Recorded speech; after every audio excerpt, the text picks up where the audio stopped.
Hi everyone, I hope you are doing well. Today we will talk about how to fix or how to solve the problem of you don't have permission to access on Gmail.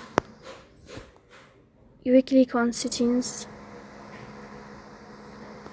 You will go here to apps, default apps, app settings. Here in this list you will search for the application of Gmail and you will enter. Then you will click on first stop and you will click OK.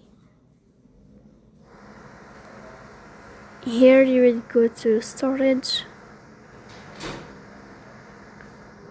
You will click on clear cache. Then you will go to Play Store and you will update your app, so please don't forget to support